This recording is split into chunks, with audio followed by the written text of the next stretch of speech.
Hello and welcome to the 2013 VGAs. I'm doing this completely out of improv with no script in front of me because of budget cuts. Get ready for cynicism at a cosmic scale by fat forever alone virgin neckbeards and social justice bigotry, as Tumblr calls it. Thank you, and enjoy your overly buttered popcorn for the evening. Blunder of the Year for setting a new standard for failure. Oh boy, here's something all gamers can agree on.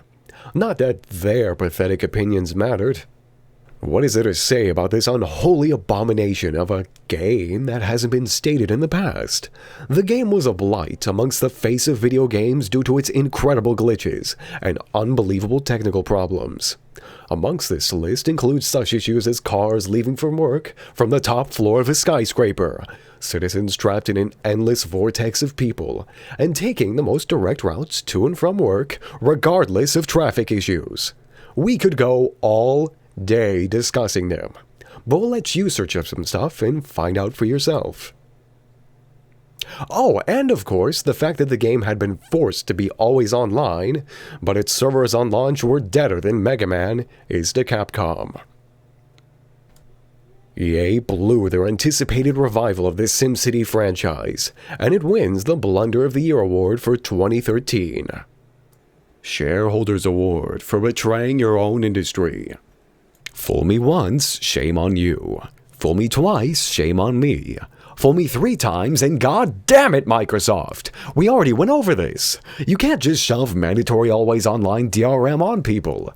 See, what truly makes this kind of practice sinister is not the threat itself. It's the complete disregard for the customer's wants. But the methodology at play here, Microsoft, like so many other modern game companies, have been getting in the practice of seeing just how much they can fuck over their customers before it threatens profits. They will defend their decisions until the last minute, just as public outrage begins to come to a boil, and then immediately backpedal and begin damage control. Now, I want to believe this is an isolated incident, but seeing as how this isn't the first time people have fought back against anti-consumer policies, Microsoft's decision might have just been one minor setback, and what could very well be a generation-spanning war of attrition against consumers. So Microsoft, let this reward serve as a reminder that you lose this time. There is so much evil done in the name of Microsoft, we hardly know where to start. None of the big video game corporations are entirely benevolent, but in 2013, Microsoft continued to build on its strong history of tearing down the delicate barrier between corporate strategy and calculated atrocities against the human race. In doing so, they have charted a roadmap for any corporate despot to mindlessly follow, like a destructive child chasing a dollar over a hyperbolic field of happiness, leaving nothing but sorrow in its wake. First, you announce an incredibly unpopular and ignorant policy, requiring a constant internet connection in order to play single-player games on your TV.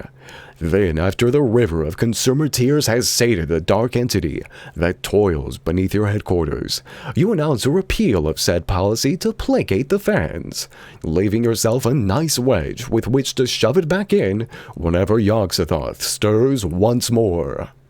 It's no coincidence that the majority of consumer negative practices began life in Microsoft's rotting uterus, which festers the unholy spawn of corporate America. Microsoft wins the Shareholders Award for most overpriced online DRM, VHS box, and NSA spying device of 2013. Eye Candy Award for best visual aesthetics. The lovely thing about 2D artwork is that as resolution and screen real estate grows with advancing technology, the flaws really don't stand out any more than the way a 3D model's edges or a texture's blurriness does. George Kamatani's art style hasn't changed much since Odin's Fear and Muramasa, nor has his penchant for drawing sweeping landscapes. lived-in rooms, massive titties, and damn are we glad for that, because those games were awesome and continue to look awesome well beyond their years. And Dragon's Crown is the nicest looking 2D game this generation. I mean, wow. You could take screenshots of this game without the UI, and most people who don't know what the game is would probably think it was a painting. The Eye Candy Award goes to Dragon's Crown for most beautifully rendered tits and asses in a video game. 4chan Pass Award for biggest cash grab. It's cheap, it's versatile, it's powerful. Well, that's what we were told anyway. Didn't live up to the hype. But that's the best part about making a Kickstarter for $1 million to develop a plastic cube with the internals of a crippled smartphone. You've already got your money. Whether or not the product fails really doesn't matter. What started as a promise to disrupt the console market with an affordable open-source console ended with nothing but disappointment. The controller felt cheap, the console was weak, and its game library was smaller than even the Wii U's. You could play emulators on it, except you could actually buy most of those consoles and a decent library of games for about the same price on eBay. It'd be more reliable too. Welp, that's probably more talk the Yuya deserves for one lifetime. Into the trash it goes. SammyClassicSonicFan Award for least cancerous video personality. There used to be a time when being a game developer was about the closest thing to a shot at stardom as a programmer could get. Unlike a rock star, though, a game developer was more often idealized as being a benevolent and whimsical toy maker, as little was known about them until the social media boom. John Romero was a foul portent of things to come, it seems, and more we're finding that game developers are, well, actually human beings with flaws and emotions, and with so much attention drawn to them, sometimes they get overwhelmed with fans and react in a way that you might expect someone under pressure to act, and then regret it immediately and try to delete it and look even worse. Kudos to Phil Fish, by the way, for committing to being a complete tool. But I haven't even gotten to our winner, Hideki Kamiya, the man with the plan.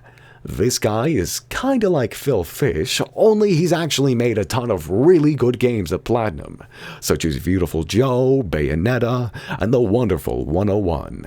He's incredibly active on Twitter and responds frequently to his fans. He's never afraid to be unapologetically blunt, even insulting when he thinks someone is out of the line or wrong.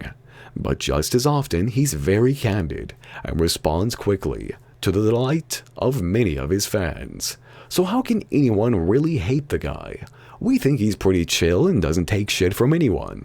And that's why he gets this award. Hyperbole Award for Best Trailer.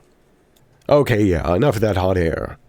Metal Gear Solid 5 had some great trailers last year, but we opted to highlight this one, because this was where the ruse was finally revealed. We all pretty much knew by then that this was a Metal Gear title, but even that didn't diminish the moment when we first saw this trailer. It pulled the curtain back on the mysterious Phantom Pain trailer of 2012, with the signature Metal Gear theatrics, beautiful models, and Fox engine lighting. You also get great flaming whales and trippy horseback chases, all set to the sweet, dulcet tones of garbage. This trailer revealed so much, and yet begs so much for more to be answered, leading to the stark realization, we just want to play your movie. But until that day, Kojima is alright with leaving us this. The winner of 2013's Hyperbole Award is Metal Gear Solid 5. Metal Gear, huh? Metal Gear. I got a feeling I might be saying that a bit more. Virgin Award for Best New IP. Let's be honest, Dragon's Crown is an odd pick for Best New IP, as a pseudo-sequel to a Sega Saturn game by its art director, and featuring elements stripped from a variety of fantasy RPG subgenres. There isn't anything spectacularly new about the game. And yet, oddly enough, it's the fact that Dragon's Crown shares so much with other games that makes it such a fantastically new IP. with side-scrolling gameplay, action RPG combat, drop-in 4-player co-op, a Dungeons & Dragons-esque fantasy atmosphere, and beautifully hand-drawn visuals. The game plays like a brilliant mix of usually stale genre conventions by reinvigorating each element and combining them all into a cohesive gaming experience.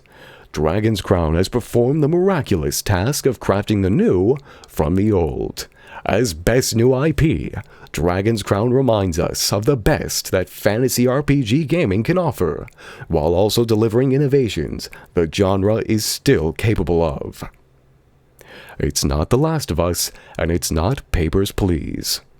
Dragon's Crown is V's pick for 2013's Best New IP.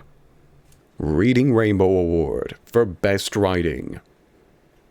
Monster Girl Quest came as a bit of a surprise a few years back, an indie virtual novel with the entire concept around getting raped by female monsters. Nobody really expected a legitimately good story behind it, but were surprised to find the writing memorable and touching. The third installment is no different, and it manages to successfully make a serious story out of such a bizarre concept. Taking the premise of a war between angels and monsters and putting a unique twist on it, Luca's adventures escalate to new heights when the quest to unite humans and monsters reaches its final conclusion, surprisingly full with thought-provoking moral dilemmas. Without spoiling this gem, the ending gave players just what they were hoping for, with light-hearted humor, messages of tolerance, and god-tier rape scenes. Sorry, Internet. The denizens of V agree.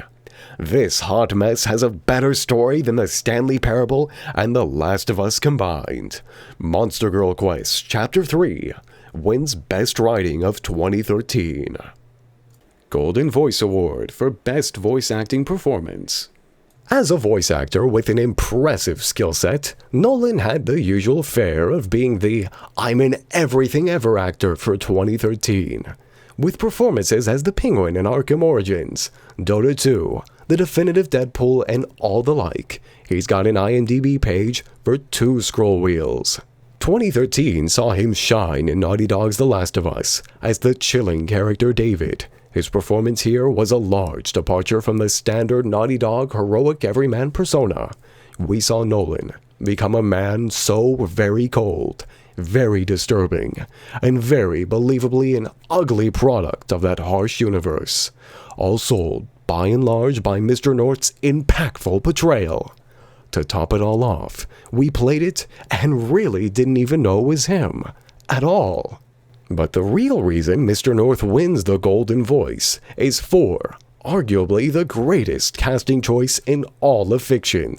His absolutely dead-on performance in Saints Row 4 as the Nolan North voice, where he damn well not only hits on all the sixes, he gives us a performance so moving and radical, it's a territory few actors ever hit. Very much uncharted. Nolan North wins the Golden Voice Award for Northest Voice of 2013. Actually Kind of Fun Award for Best Gameplay. Metal Gear Rising: Revengeance. It's funny when you think about it, this was a title that was merely a stale MGS4 derivative with a cool cutting mechanic. And that's it.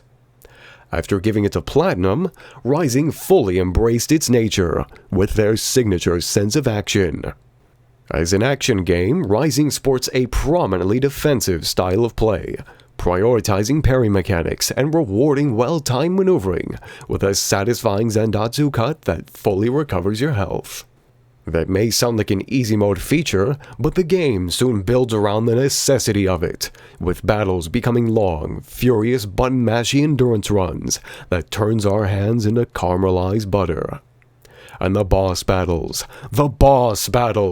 if countering dozens of attacks from hordes of cyborg swordsmen, all for that sweet finishing slice at the end, isn't actually kind of fun, then we almost don't know what fun is. Metal Gear Rising takes the award for Best Gameplay of 2013. Metal Gear. It kinda almost seems to happen automatically. Fanfiction Award for most atrocious writing. The writing of Gone Home has two root problems. The first problem with this game is the massive bait and switch. Everything from the setting to the trailers to the title screen leads you to believe that this will be some sort of supernatural mystery or horror game, when in reality, it's a thinly veiled tract for LGBT rights. This complaint isn't an attack on the LGBT community, it's simply a fact that the game was marketed as one thing when it was another. It didn't work for Brutal Legend, and it doesn't work here. The second problem is how obvious the game's intention is once the switch is made. As clues surmount suggesting your father's growing obsession with his terrible novels, your mother's affair with a coworker, and your great-uncle's career as a pedophile rapist. It all centralizes to your sister and her girlfriend. The writing is centered around making you shed boo-hoo, pussy-wussy sympathy tears about the two, rather than a story. Gone Home ends up biting off more than it can chew, with no central objective and an underwhelming plot that masquerades as an avant-garde storyline. It's the video game equivalent of Oscar bait, so we gave it its award. Gone Home wins the Fanfiction Award for most atrocious writing. Most Hated Award for the most hated game of the year. Press X to win the award for the worst gameplay. Your Waifu Award for worst character. We're Sorry Award for most egregious technical problem. Pixels Are Art Award for most pretentious indie game. Pixels Are Art Award for most pretentious indie game. 4chan Pass Award for biggest cash grab. 4chan Pass Award for biggest cash grab. Challenger Award for the worst console launch. Precipitation Award for biggest emotional impact. Precipitation Award for biggest emotional impact.